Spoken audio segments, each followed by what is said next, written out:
Bonjour à tous, aujourd'hui je me retrouve avec Jonathan Willem, aka Jiwi, personnalité connue dans le milieu de la moto. Bonjour Jiwi, comment tu vas? Monsieur de Mester, ça va très bien. Non, donc voilà, ouais, comme tu l'as dit, je suis plus connu dans le milieu de la moto sous le nom de Jiwi, parce qu'il y a des tas de trucs qui ont fait que maintenant tout le monde m'appelle comme ça et que c'est un personnage que j'ai créé. Mais à la toute base, toi, tu as connu Jonathan Oui, Willem au voilà. tout début, voilà.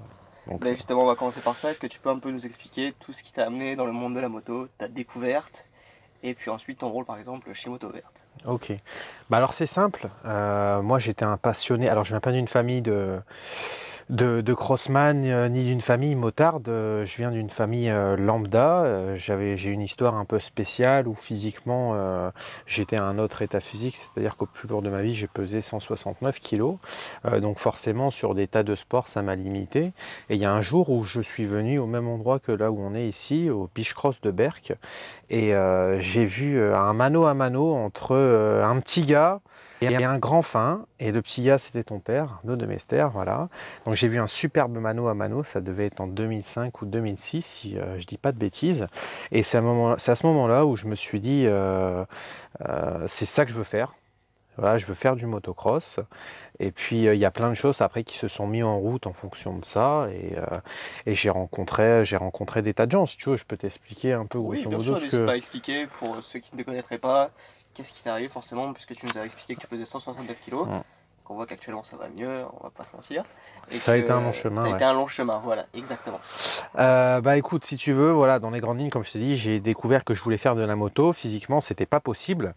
Donc la solution, ça a été comment dire, de changer physiquement. Donc ça a été très long. J'ai subi une opération de restriction de l'estomac dans les années 2014, 2015, quelque chose comme ça. Donc en fait, pendant tout le laps de temps où j'ai perdu du poids, de façon à pouvoir exister dans le milieu de la moto et pouvoir pénétrer ce milieu, je me suis dit, bah, il faut que je fasse quelque chose. Donc je me suis mis un petit peu à filmer, mais j'étais pas encore vraiment doué à ce moment-là pour faire ça. Donc je me suis dit, je vais faire de la photo.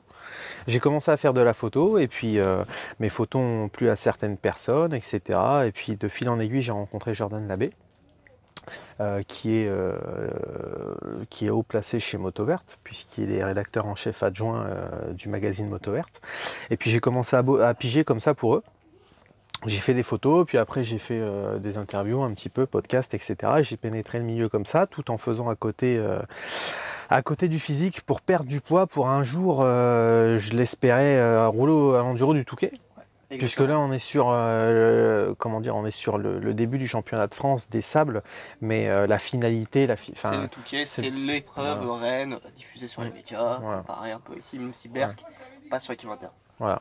Donc, j'ai pris du temps à perdre du poids, etc. Et puis à un moment, j'avais perdu le poids, la grande majorité du poids que je devais perdre, c'est-à-dire j'avais perdu pas loin de 90 kilos. Et bah voilà, mon histoire a été racontée à d'autres personnes, etc., etc. J'étais déjà un petit peu connu entre guillemets dans le milieu puisque je fréquentais les top pilotes. Même tu étais photographe pour Moto Voilà, Verte, c'est tu as ça. travaillé chez eux, donc J'avais des relations professionnelles avec eux. Voilà. ouais.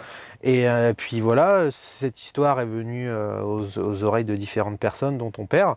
Et puis un jour, j'ai reçu un coup de téléphone de Monsieur de Mester qui m'a dit, bah écoute, ton histoire elle est géniale. Si tu veux, j'ai appris que c'était compliqué pour toi financièrement de faire ça sur toute une saison, que tu voulais dormir dans ton camion.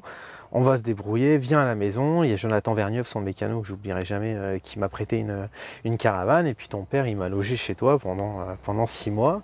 Et puis ça s'est fait comme ça. Donc j'ai vlogué un peu ma vie à ce moment-là pour montrer mon rêve. Et je suis devenu, entre guillemets, ce qu'on appelle aujourd'hui Un influenceur, on va dire. voilà, un On va t'appeler influenceur. influenceur, comme ça Voilà. ce sera très clair, et youtubeur. Ouais. Et justement, t'es arrivé chez moi justement assez vite, t'as passé 6 mois. C'est là que t'as connu une grande, on va dire, grande histoire d'amour avec la moto, puisque t'as Ouais, pu bien la sûr. démarrer. T'es arrivé avec une YZ et toute ta vie dans un camion, et c'est là que ça a démarré. Ouais, j'ai débarqué avec toutes mes affaires. D'ailleurs, il y avait de quoi flipper, hein. Ton père, il a dû flipper. Donc, dedans, en fait, dans mon camion, j'ai mis l'équivalent de tout ce qu'il fallait pour vivre en autarcie pendant 6 mois.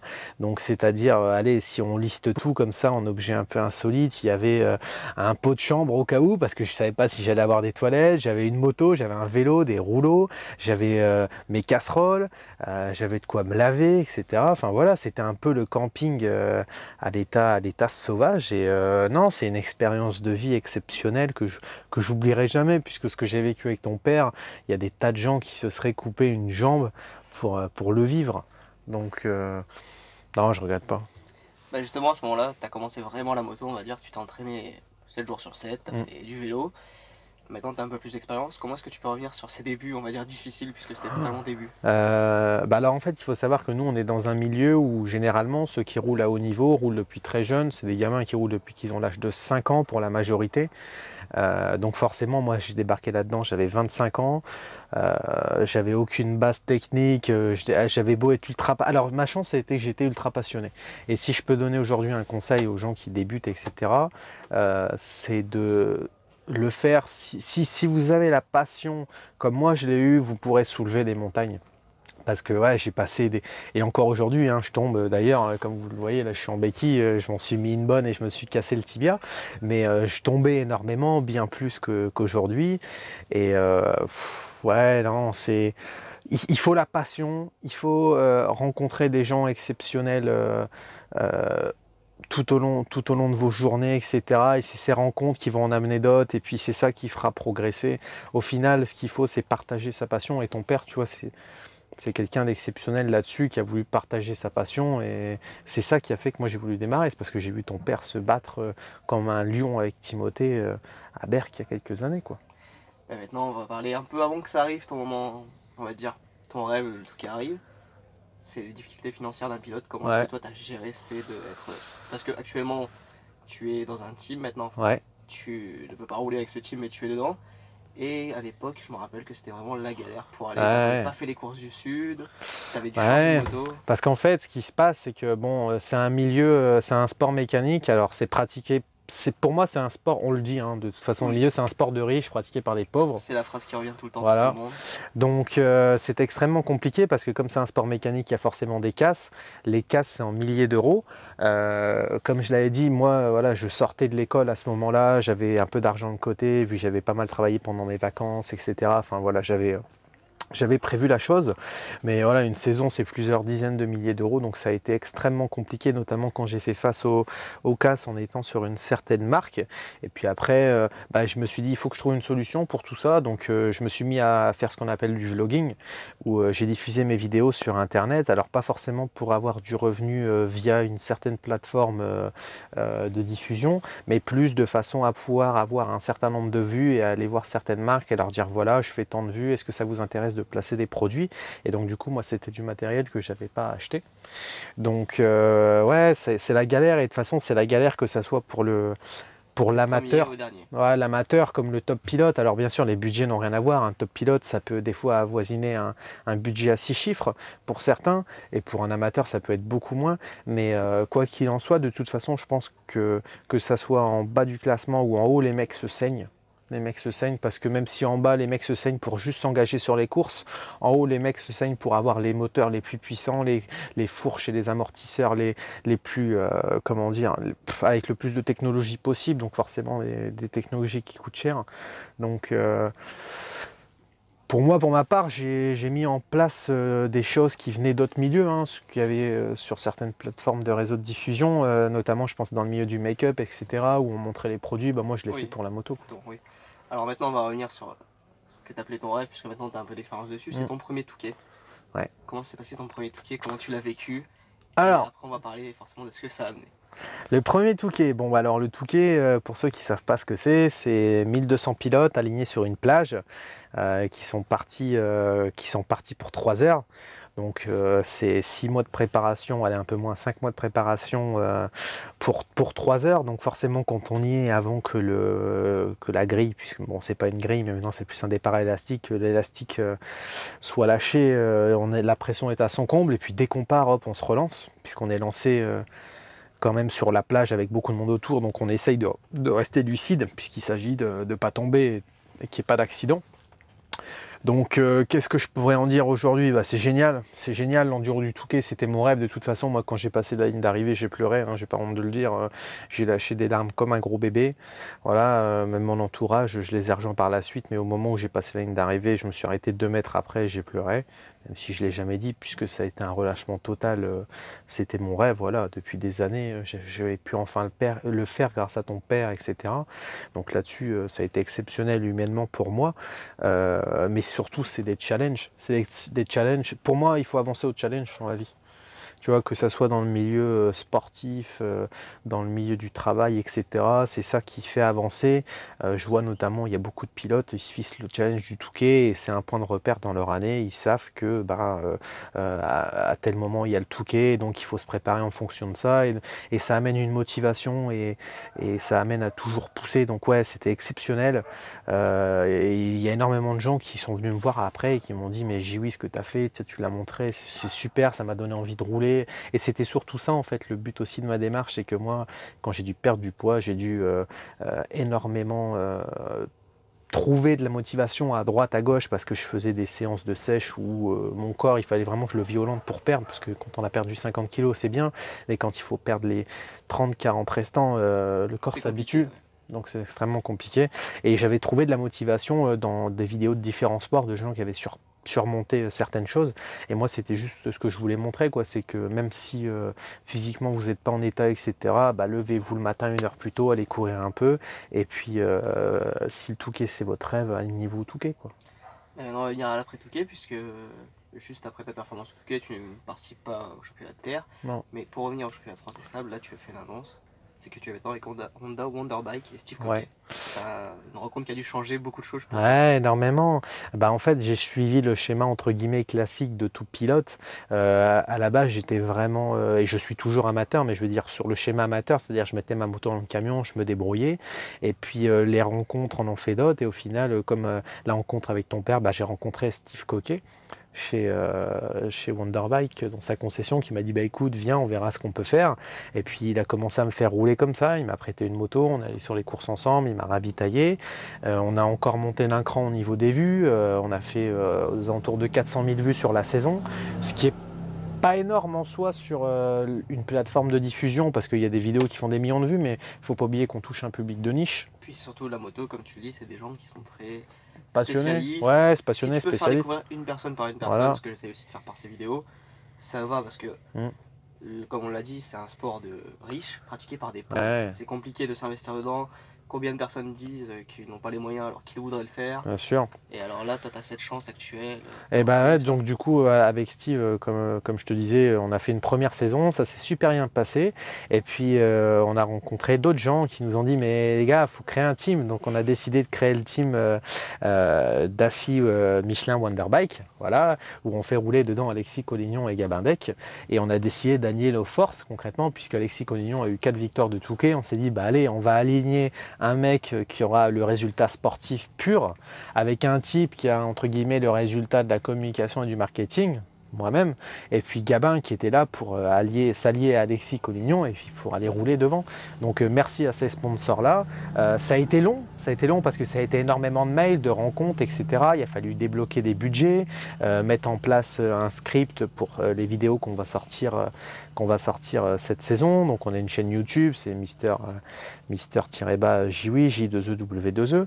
Et puis voilà, on va diffuser énormément de choses là-dedans. Et puis je sais pas, tu vois, c'est tellement exponentiel que si on m'avait... tombe d'un coup, ouais, je sais, tu vois, des fois c'est compliqué, les mecs me disent mais comment tu fais, etc. Il y a même une certaine jalousie, je les comprends. Et oui, parce que c'est... Mais tu vois, voilà, on a mis tout ça en place et ça me tombe dessus et ça reste cool. Alors j'essaye de rester le plus proche possible des gens parce que de toute façon, je ne serai jamais un top pilote. Et moi, vraiment, les mecs qui me font rêver, c'est les mecs avec qui je roule, que je fréquente, tu vois. C'est des types comme ton père, comme Geoffrey De Wulf, que ton père manage, etc. Moi, je rêve, tu vois, j'ai une vie où je rêve, en fait, tu vois, je me lève le matin, le lundi, pour moi, le lundi, c'est top le lundi, parce que je vais faire tout ce que j'aime. Alors à côté de ça, heureusement, j'ai développé autre chose, je deviens tatoueur, etc. Mais ma vie dans la moto, c'est que du bonheur, quoi. Mais justement, maintenant on va parler, est-ce que tu te rends compte du changement du Jonathan Williams qui galère Ouais. Jiwi maintenant, dont tu parles, tu rêves, mais comme on l'a vu quand je suis venu à l'entraînement te voir, il y a des gens qui arrivent devant toi, qui viennent te demander. T'as une certaine notoriété maintenant, ouais, mais bizarre, mais alors c'est compliqué, ça c'est un peu la facette compliquée et c'est Alors c'est gênant, c'est extrêmement plaisant, etc. Mais vis-à-vis des top pilotes, c'est gênant. Voilà, je vais expliquer pourquoi. Moi, il est arrivé de nombreuses fois que, mettons, je suis en train de discuter avec des types qui roulent devant au championnat de France des sables, c'est-à-dire qui roulent dans les 5, 10 ou même qui roulent devant qui ont roulé devant au championnat du monde et qui roulent actuellement devant à l'élite, etc. Avoir des gamins qui traversent le cercle qu'on était en train de créer avec ces personnes-là parce qu'on discutait ensemble et qui venaient de me demander un autographe ou des photos, alors qu'à côté de moi, il y a un type qui a été champion de France, qui a roulé en championnat du monde, etc. Et ouais, je sais pas où me foutre parce que forcément, moi, je suis extrêmement respectueux du travail qu'ont dû accomplir ces pilotes pour en arriver là. Et c'est compliqué d'expliquer. Dans un sens, je peux pas non plus dire à cette personne qui vient me demander un autographe ou une photo, bah non, rentre chez toi, écoute, moi, je suis qu'un pimpin, ça sert à rien. Donc, j'essaye de ménager un peu la chèvre, le chou et d'expliquer tant bien que mal à ces pilotes que ça n'a rien à voir, que c'est une question de génération, c'est générationnel. YouTube, ça a changé énormément de choses pour moi à ce niveau-là. Et puis, si moi, je peux leur apporter, si je peux les faire rire un petit peu, si je peux leur apporter quelque chose dans leur vie et que ça leur plaît, bah voilà, c'est tout, c'est tant mieux. Et puis, ça peut me permettre de montrer mon partenariat avec certaines marques qui me suivent depuis de nombreuses années, bah tant mieux, quoi.